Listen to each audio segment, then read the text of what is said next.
Today I'm going to be talking a bit about physical anxiety symptoms and the aloneness that can come with those. How those nights when you're laying in bed suffering from health anxiety, physical anxiety combination, and you're thinking, do I call an ambulance? Do I not call an ambulance? Trying to sit with the discomfort and not knowing. Now, some of those symptoms, as I was talking about in a tweet just yesterday, I think it was, can feel very overwhelming and very alone quite quickly. And I think the stomach ones and the breathing ones, particularly, are the ones that do that. So when you've got like shortness of breath and you're at home alone, you can easily quite quickly get into this sort of downward spiral of, oh my God, I'm going to die here. This is going to be a really unbearable pain not being able to breathe. And that's exactly the same with the acid reflux related symptoms. So like when I was suffering from acid reflux, well, I had GERD, which gives you basically, you're getting the way that the esophagus is, the bottom of the esophagus, I think it is, you get the acid that comes back up, right? That's there genetically. That was there genetically. But then because of anxiety, bad diet and so on, that then led to acid reflux all the time. My worst, I was sort of going through a whole pack of Rennies before I was taking protein pump inhibitors. And then I ended up in the hospital with esophagitis where I couldn't swallow food and I was getting terrible dysphagia.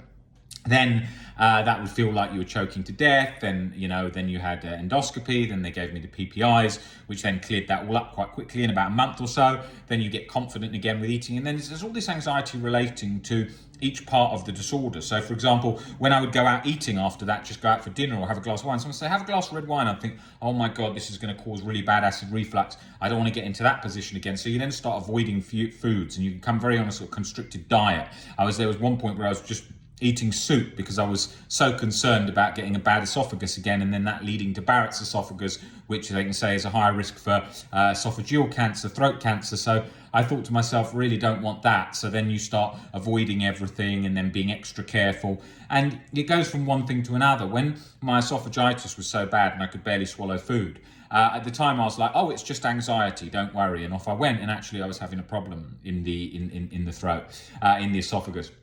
And then I learned I had to get comfortable with it again, And I had a friend at the time who had just had throat cancer, and they had had it so that they had I can't remember the name for it, laryngectomy or something in here, where they basically put a hole through here for breathing, and you've got then for all kinds of problems with swallowing food, disaster. Right? Real disaster, yeah? Because then they can't talk, and they have to learn to talk, then they have to use that electric thing to talk.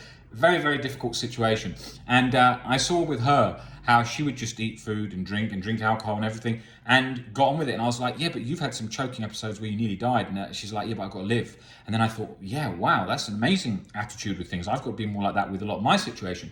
So then you get the confidence back with different things. Then I had like esophageal spasms. They were pretty scary, where I would like eat, say, like toast or rice quickly, like it's sort of like when I'd just woken up or something. And then I would have the esophageal spasms lasting like an hour, where it basically feels like when you've swallowed something, a really big bit of food, and it feels like it's gone down quite hard and hurts. It's like that, but for an hour, happening every like 30 seconds.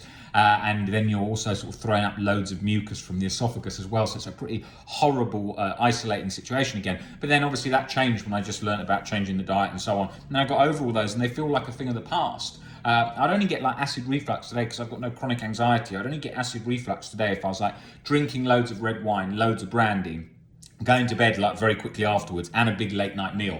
And I do that at times, and sometimes I don't have any acid reflux at all, and sometimes I do. But it's hereditary. My dad's been on sort of protein pump inhibitors for like 30 years. I don't take them anymore. My diet's good so that I don't have any problems with acid reflux most of the time. But like all those things can, you've then got the link of the fear of, oh my God, what if I get cancer? What if I'm damaging myself? What if I'm being reckless? All the responsibility, heightened responsibility OCD that goes into that health OCD, physical anxiety cycle. Plus, physical anxiety can mimic it so well. So physical anxiety would create that constricted sensation in my throat, that shortness of breath. Even if I was like, even today, like where there's no physical anxiety, if I was suddenly aware that, you could have some kind of constriction in the throat or the breathing, it would go into that. I would notice myself. I'd be thinking, I'd feel that. I would feel that, right? Because that's a sort of nervous system response. And then I could go to acceptance, so be it, see how it is in the next day or so. And then it would come down. But you know what happens? It's like a lot of this is sort of subconscious. You can't get around that. And what really happens is you get to a position in life where with OCD and with anxiety, I always used to tell myself, just wait till tomorrow, wait 24 hours, you normally survive. And when I got that attitude, then I started sort of like realizing, I don't need to call an ambulance driver, I don't need to do this, because you get used to it. And like, you then get much more comfortable. And then that happened at some of my worst times when I had the worst health problems, right? And then I was just riding it out. I remember someone said to me about 2 years ago when I broke my elbow, that's a pretty painful thing to do that. And I was laying in bed, I had a cast on. And like, I think it was my mum at the time, she said to me, she's like, you never complain about any of this. Like, there's not one complaint about it. I said, no, because there's no need to complain. It's not going to fix the arm, right? So I just experienced the arm. It was a bit frustrating, but there was no complaining about it, because that's what you learn to do. You learn to sort of think longer term and just see, like, let's roll with it. So any injury, anything, if I have an injury, I'm thinking, how do I work around this injury in the gym? If I have some illness, I'm thinking, how do I still go on holiday? How do I do everything? Because life is short, and that's what I'm trying to do to adapt around it. But when I was bad, I was really bad, It's easy to sit here now and forget how bad I was with OCD and anxiety, but I was very, very, very bad. And I had so many different physical anxiety symptoms, so many different problems, and it really did consume my life. I mean, when I was at the worst with that stomach-related stuff, I had terrible gastritis as well, where if I just pushed on my stomach or drank a beer, I could like instantly feel like I was going to be sick. It was very difficult, when that's going on, and then you're going back to specialists, gastro specialists, and they're saying one thing and then another, and then I remember I just realised, I was like, I've got to just sort this diet out. I've got to just live my life. It doesn't matter how long I live, but I've got to take the risks. And I can't live like this anymore, constricted all the time. The constrictions of taking tablets for the stomach, of the diet, of everything. I thought, screw it. And I see so many people that come into me with LPR, with acid reflux, all related to anxiety. And they say to me, Rob, I don't eat pizza, I don't drink alcohol, I don't do all these different things because of the stomach problems. And I say, listen, you've got to take a risk. You've got to learn to live your life, because otherwise you're going to constrict everything. You're not even living. It's like all these people that talk about longevity on YouTube all the time. You see them talk about it. It's like they're not living. You've got to live. They'll say they're living, but if you actually look at it, it's so calculated and so controlled. I don't think it really is. Like where you're literally avoiding the sun because you don't want to get any kind of sun damage, putting on sun cream indoors just to protect against everything. It's ridiculous. I know that if you go to a skin specialist, they'll say, yeah, even in lots of situations, you should have sun cream on, even if you're indoors. In certain things, I mean, it's too much. You've got to take the risk. Look, you're not going to live forever. You're guaranteed to die. Enjoy yourself, I mean, if I went on longevity things, I'd be measuring everything about sleep. I'd develop insomnia again because I'd be so concerned about sleep. I don't give a shit about that kind of stuff. Today I had 6 hours sleep. I forgot that I had a booking right early in the morning, and then I realised it just before I was going to bed when I looked at the diary, and I thought, I'm not going to get as much sleep. And I slept, did the calls, no problem whatsoever. I had a tiny nap outside in the afternoon. Feel all right, don't feel any problems really.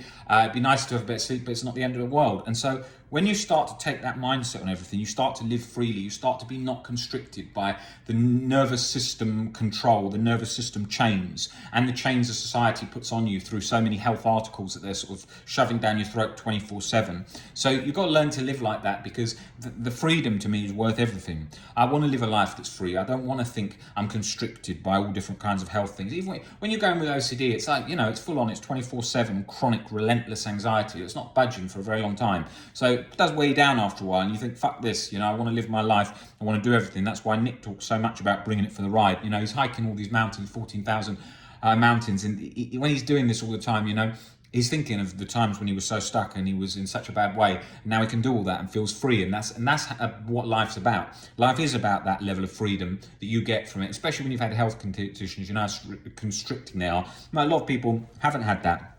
They haven't experienced difficulties with health conditions. I've lived a life where sort of on the outside I'm sort of fit, healthy, and looks that way, but then on the inside, in relation to nervous system, anxiety, and all the other sort of physical anxiety elements that come with that condition, you know, it was a life of very difficult situation. And there's not many people that are often speaking on this subject, like me, who looks healthy and looks fit and all of those things. Often the people that are talking on this subject aren't looking necessarily healthy because they've often been in their bed for a very long time, so they haven't been very fit, and all understandably when they don't understand what's going on, and then they have lots of difficult problems that make things difficult. And those situations is when you see people like, I'm not talking about me just being the only one. I just saw an athlete the other day just doing bloody Ironman with MS and five heart problems and 5 heart surgeries in the last year, just one Ironman. I mean, think of that, what she's overcoming. When you see someone like that, then it registers with you. Just because someone looks fit and healthy overall, you don't know what it feels like inside the body or what kind of conditions they've got, and you realise that when you speak to people with different conditions, and it's a thing to think about, is to think that if I look back at my life, there's been a very, very hard health struggle that you wouldn't even know on the outside. You wouldn't see that, you wouldn't experience that. And I was also a personality that wouldn't sort of complain about it, right? And that was my attitude with it, right? And therefore, when I look back, it's easy sometimes when I was struggling and I didn't know about it, to dismiss it as nothing. But it certainly wasn't nothing. And look at me dismissing the stomach-related problems as anxiety, because I didn't want to believe in it, because I wanted to think, no, you're fit, healthy, it's nothing. You're always trying to push it away. And that was a bit where you can also get yourself caught with the whole thoughts are thoughts thing, where you're sort of dismissing a lot of things where you have actually got an issue. That thoughts are thoughts stuff, doesn't take into account all the problems. Someone might have fear that their parents are about to die. Someone might have an illness they're dealing with. Someone might be facing a jail time or whatever their situation might be, a human situation. You can't just say thoughts are thoughts, as we break down in a lot of these videos. It's not going to, you can't kid the brain. The brain won't be kidded. It knows deep down what's going on. So you've really got to think about that, and you've got to think about changing your perspectives, your life perspectives, life philosophies, so you develop a more peaceful state in the nervous system, in you, in your brain, in your being. So you're generally more peaceful and longer term thinking. And then that just calms down that strong nervous system overreaction, which may be causing all kinds of physical symptoms, all kinds of physical problems. So you do that, that's your goal, that's what you're working towards, and you're going to get there, and you're going to do it with practice, persistence, patience, all key elements to the OCD recovery journey. But I wanted to come on here and sort of give that message to you guys so that you can see that, you're not alone with those conditions. I'm just covering sort of a subsection of physical anxiety, because I could go through every single body part from head to toe of every single anxiety symptom people could have: flickering eyelids, TMJ, tight jaw, hurts to even eat, so then they're holding their jaw all the time to eat, locking, clicking jaws, all relating to anxiety, head tucked over because of tension in the neck muscles. That's just starting here. I could go through so many of those: skin, acne, rosacea, all these different problems that anxiety infuriates. So have a think about those, and take those on board, because you're definitely not alone with it. You're not broken, and you'll be surprised at what you can do when you start changing perspectives, and really making a difference there, and then it will change your internal state.